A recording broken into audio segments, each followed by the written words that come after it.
اعوذ باللہ من الشیطان الرجیم پناہ مانگتا ہوں میں اللہ کی شیطان مردود سے۔ بسم اللہ الرحمن الرحیم شروع اللہ کا نام لے کر جو بڑا مہربان نہایت رحم والا ہے۔ اعوذ باللہ من الشیطان الرجیم بسم اللہ الرحمن الرحیم انزل من السماء ماء فسالت اودية بقدرها فاحتمل السيل زبدا رابيا ومما يوقدون عليه في النار ابتغاء حلية أو متاع زبد مثله كذلك يضرب الله الحق والباطل فأما الزبد فيذهب جفاء وأما ما ينفع الناس فيمكث في الأرض كذلك يضرب الله الأمثال للذين استجابوا لربهم الحسنى والذين لم يستجيبوا له لو أن لهم ما في الأرض جميعا ومثله معه لافتدوا به أولئك لهم سوء الحساب ومأواهم جهنم وبئس المهاد انزل من السماء ماء اتارا اس نے آسمان سے پانی فسالت اودیۃ پس بہ پڑی ندی نالے بقدرها اپنے اندازے کے ساتھ فاحتمل السیل پس اٹھا لایا سیلاب زبد الرابیہ جھاگ پھولا ہوا ومما یوقدون اور وہ چیز کہ یوقدون علیہ فی النار جو وہ جلاتے ہیں اس کو آگ میں ابتغاء حلیۃ زیورات کی تلاش میں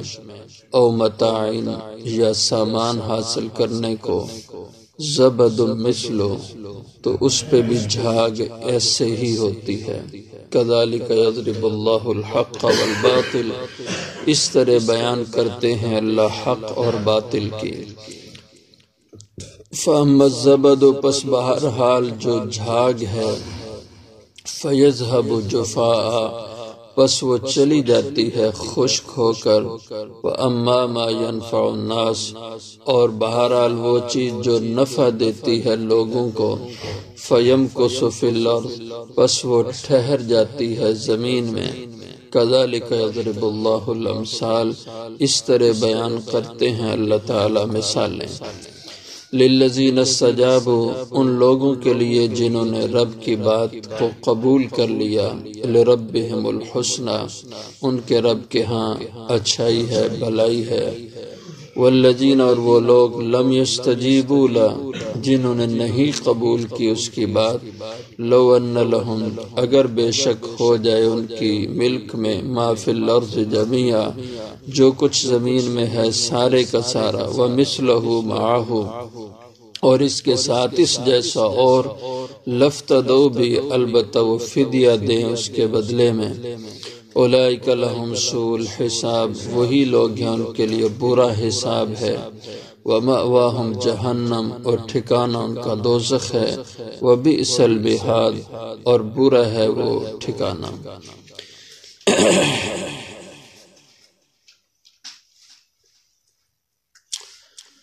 گزشتہ آیات میں توحید کے دلائل کا بیان کیا اور جو شرک کرنے والے لوگ ہیں ان کا رد کیا ایمان اور کفر و شرک اس کا تقابل چلتا رہا ہے شروع دور اسلام سے اس کی کشمکش جاری ہے تو دنیا کے میدانوں میں کبھی حق کو فتح باطل کو شکست کبھی باطل کو فتح اور حق کو شکست یہ ایک نظام ہے اور چل رہا ہے آج کے دور میں بھی ایسے ہے لیکن انجام کار معال کار فتح غلبہ وہ اللہ کے دین کو ہے اسلام کو ہے درمیانی ادوار میں اتار چڑھاؤ سے کبھی انسان کو یہ نہ سوچنا چاہیے کہ کفر غالب آ گیا، اور کفر جب طاقت میں ہے، اسلام کمزور ہے، تو کہیں کفر اللہ کا پسندیدہ دین نہ ہو کہ اسی لیے اس کو اتنی طاقت اللہ نے دے دی، اور کفر اتنی خوشحالی میں، مسلمان قسم پرسی میں ہے۔ تو فرمایا کہ یہ دیکھنے کی چیزیں ہیں، جس کا ایمان قوی اور مضبوط ہوتا ہے وہ کفر کی ٹھاٹھ باٹھ سے متاثر نہیں ہوتا،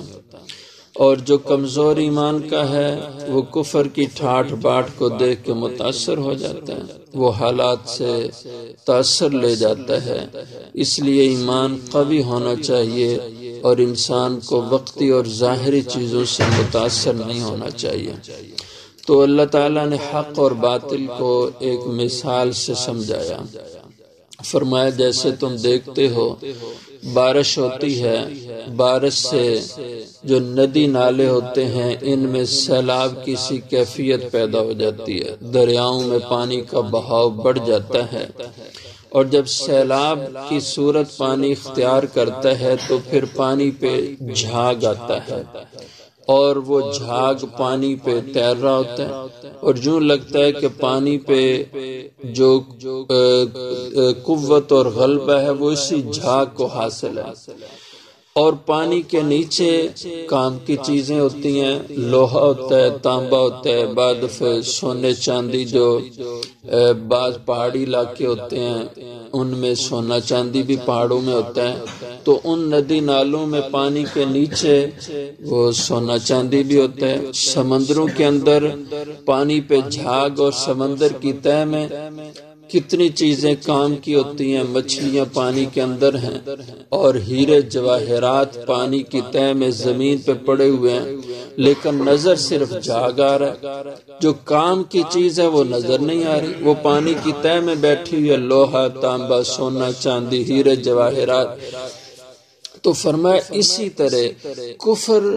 کی ٹھاٹھ باٹھ، شان و شوکت جھاگ کی طرح نظر آتی ہے، انسان اس سے متاثر ہو جاتا ہے، اور جو پانی کی تہہ میں ہیرے جواہرات ہے وہ نظر نہیں آتے۔ تو اصل کام کی چیز جھاگ نہیں ہے، کام کی چیز تو وہ ہے جو پانی کی تہہ میں چھپے ہوئے ہیرے جواہرات ہیں۔ تو جھاگ کی طرح کفر ہے، اور جو پانی کی تہہ میں چھپے ہوئے ہیرے جواہرات ہیں، یہ مثال حق کی ہے، اسلام کی ہے۔ تو فرمایا انزل من السماء ماء، اتارا اللہ نے آسمان سے پانی، بارش برسی، فسالت اودیتن، اودیہ یہ وادی کی جمع ہے کہ ندی نالے جہاں بکثرت بہتے ہوں تو ایسی جگہ کو وادی کہا جاتا ہے۔ تو فسالت اودیہ، پس بہ پڑی وادیاں، بقدرہا، اپنے اپنے اندازے سے، یعنی جس طرح کی وادی ہوتی ہے، ندی نالے اس میں چھوٹے ہیں،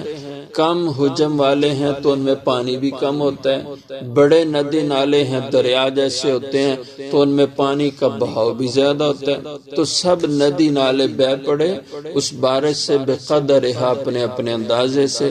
فاحتمل السیل زبد الرابیہ، پس اٹھا لایا یہ سیلاب، زبدن، زبدن جھاگ کو کہا جاتا ہے، رابیہ جو پھولا ہوا جھاگ تھا وہ سارا پانی پہ نظر آ رہا ہے، تیر رہا ہے پانی پہ، اور سطحی نظر والا وہ جھاگ کو دیکھ کے متاثر ہوتا ہے کہ بڑی جھاگ ہے، یہ بڑے کام کی چیز ہے، لیکن اس میں کچھ بھی نہیں ہوتا۔ وَمِمَّا يُوقِدُونَ عَلَيْهِ، اور دوسری مثال ایسے ہی وہ چیز جس کو کہ تم جلاتے ہو، گرم کرتے ہو، فی النار، آگ کے اندر، ابتغاء حلیۃ، زیورات کی تلاش میں، او متاع، یا سامان کے حصول کے لیے، کہ بٹھیوں میں تم سونا چاندی کو گلاتے ہو، اس کو پگھلاتے ہو، لوہے اور تانبے کو تم پگھلاتے ہو کہ اس سے سونے چاندی سے زیورات بناؤ، لوہا تانبا اس قسم کی چیزوں سے تم آلات اور دیگر سامان ضرورت کا تم تیار کرو۔ تو یہ بھی بڑی بھٹیاں جن میں یہ لوہا اور تانبا پگھلایا جاتا ہے، تو جب یہ چیزیں پگھلتی ہیں تو اس میں بھی میل کچیل اوپر آ جاتا ہے، جو اس پہ زنگ ہوتا ہے، میل ہوتی ہے، کوئی طرح طرح کی چیزیں ان کے اوپر جب خام حالت میں یہ سامان ہوتا ہے، سونا چاندی پہاڑوں سے نکال کے اس کو بھٹی میں ڈالا جاتا ہے اور پھر اس پہ بھی جھاگ آتا ہے۔ اب سونا چاندی نیچے پڑا ہے اور اوپر جھاگ ہے، لوہا اور تانبا نیچے ہوتا ہے اور اس کے اوپر جھاگ آ جاتا ہے۔ تو یہ جھاگ دیکھنے میں تو بڑا نظر آتا ہے لیکن اس کی کوئی حقیقت نہیں ہوتی، حقیقت اس کی ہے جو چیز نیچے بیٹھی ہوئی ہے۔ تو زبد مثلو، ان چیزوں پہ بھی جھاگ اسی طرح ہوتا ہے۔ کذالک یضرب اللہ الحق والباطل، اس طرح بیان کرتے ہیں اللہ تعالی مثال حق اور باطل کی، کہ جھاگ کی طرح باطل ہوتا ہے وہ فوراً بیٹھ جاتا ہے، اور حق وہ چھپا ہوتا ہے، باقی ہوتا ہے، جیسے پانی کے نیچے ہیرے جواہرات ہیں اور سونے چاندی کی بھٹی میں سونا چاندی وہ نیچے ہوتا ہے اور جھاگ اوپر ہوتا ہے۔ فَأَمَّا الزَّبَدُ، اور جھاگ کی حقیقت اتنی ہے کہ جو جھاگ ہوتا ہے فَيَذْهَبُ جُفَاءً، کچھ دیر کے بعد وہ خشک ہو کر ختم ہو جاتا ہے، چلا جاتا ہے جفا، خشک ہو کر۔ وَأَمَّا مَا يَنْفَعُ النَّاسَ، اور جو چیز حقیقت والی ہے، جو چیز نفع دیتی ہے لوگوں کو، جیسے پانی میں ہیرے جواہرات اور سونا چاندی اور جو تانبا اور لوہا ہے، فَيَمْكُثُ فِي الْأَرْضِ، بس وہ باقی رہتا ہے، موجود رہتا ہے زمین میں۔ کذالک یضرب اللہ الامثال، اس طرح بیان کرتے ہیں اللہ تمہارے سامنے مثالیں، تاکہ مثالوں سے تم حقیقت کو سمجھو۔ آج بھی ہم دیکھ رہے ہیں دنیا میں کفر کا دورہ ہے، اتنا کفر کا غلبہ یا کفر کی ٹھاٹھ باٹ ہو گئی کہ مسلمان بھی اس سے متاثر ہو گیا، اور جو مسلمان جس کا اسلام سے ایک سطحی سا تعلق ہوتا ہے، وہ بھی کفر سے متاثر ہو کر مسلمان کے خلاف کفر کے پلڑے میں اپنا وزن ڈال دیتا ہے۔ او جی یہ تو بس مذہب اور یہ تو وقتی بات ہے، بس دنیا گلوبل ویلج ہے اور ہم سارے کے سارے جدید دنیا میں ہیں، اس لیے حقائق پہ چلنا چاہیے۔ کفر ایک حقیقت ہے، امریکہ ایک سپر پاور ہے، اس کو ناراض نہیں کرنا چاہیے۔ جو حالات ہم اپنے مقتدر طبقات کے دیکھ رہے ہیں، اور یہ مقتدر طبقات، حکمران طبقہ پوری دنیا اسلام کا، یہ اس کفر سے مغلوب اور متاثر ہو کر کے، اس کی ٹھاٹ باٹ سے متاثر ہو کر کے اسلام کو دبانے کے چکر میں ہے، مسلمان کو کچلنے کے چکر میں ہے، مذہب اور دین کو ختم کر رہا ہے اس کافر کے کہنے پہ۔ کیوں؟ کہ یہ اس جھاگ سے متاثر ہو رہا ہے، اس جھاگ کو دیکھ کر کے یہ سمجھ رہا ہے کہ بس یہی جھاگ کچھ ہے، اور جو پانی میں چھپے ہیرے جواہرات ہیں وہ اس کی نظر سے ہو چلا۔ یہ اس کی کم فہمی اور کم عقلی ہے ایسے مسلمان طبقے کی، اور یہ وقتی جھاگ ہے، یہ جلد ہی چھٹ جانے والے ہیں اور اس کی کوئی حقیقت نہیں ہے۔ اس لیے فرمایا للذین استجابوا لربهم الحسنى، ان لوگوں کے لیے جنہوں نے اپنے رب کے حکموں کو قبول کر لیا، اس رب کے کہنے کو مان لیا، لربهم الحسنى، ان کے لیے ان کے رب کے ہاں حسنہ ہے۔ حسنہ کی ایک تفسیر جنت سے کی جاتی ہے کہ ان کے لیے اللہ نے جنت رکھی ہوئی ہے۔ والذین، اور وہ لوگ لم یستجیبوا لہ، جو اللہ کی بات کو قبول نہیں کرتے، اس کے احکامات کو قبول نہیں کرتے، اپنی منمانی چلاتے ہیں اپنی زندگی میں اور اس کے حکموں کی بغاوت کرتے ہیں، یہ لوگ ناکام ہوں گے اور یہ لوگ ان کا ٹھکانہ دوزخ ہوگا۔ لو ان لہم ما فی الارض جميعا، ان کی حالت اس قیامت کے دن یہ ہوگی اگر بے شک ان کے ہاتھ میں آ جائے جو کچھ زمین میں خزانے، دولت، سونا چاندی، جمیعاً سارے کا سارا، وَمِثْلَهُ مَعَهُ، اور اس کے ساتھ اور بھی جیسا جتنی زمین ہے یہ ساری سونے سے بھر جائے، دولت سے بھر جائے، اور اس کے ساتھ اتنا اور اس کو مل جائے، اور وہ عذاب دوزخ سے چھٹکارا پانے کے لیے لفتدو بھی اس ساری دولت اور خزانوں کو دینا چاہے گا فدیے میں، کہ یہ پیسہ، یہ دولت، یہ خزانے لے لو اور مجھے دوزخ سے چھوڑ دو، میری دوزخ سے خلاصی کر دو۔ تو دوسری آیت مبارکہ میں یہ ہے کہ فَلَن يُقْبَلَ مِنْهُ، کہ کسی صورت اس سے یہ معاوضہ قبول نہیں کیا جائے گا کہ اس سے یہ خزانے لے کر اس کے عذاب کو کم کر دیا جائے۔ وہاں اولئک لہم سوء الحساب، ان کے لیے سخت قسم کا حساب ہوگا۔ حضرت ابراہیم نخعی رحم اللہ فرماتے ہیں سوء الحساب سے مراد یہ ہے کہ اللہ تعالیٰ ان کا حساب بڑی باریکی سے لیں گے، ایک ایک گناہ کا حساب ہوگا، ایک گناہ کی بھی معافی ان کو نہیں ملے گی۔ سوء الحساب،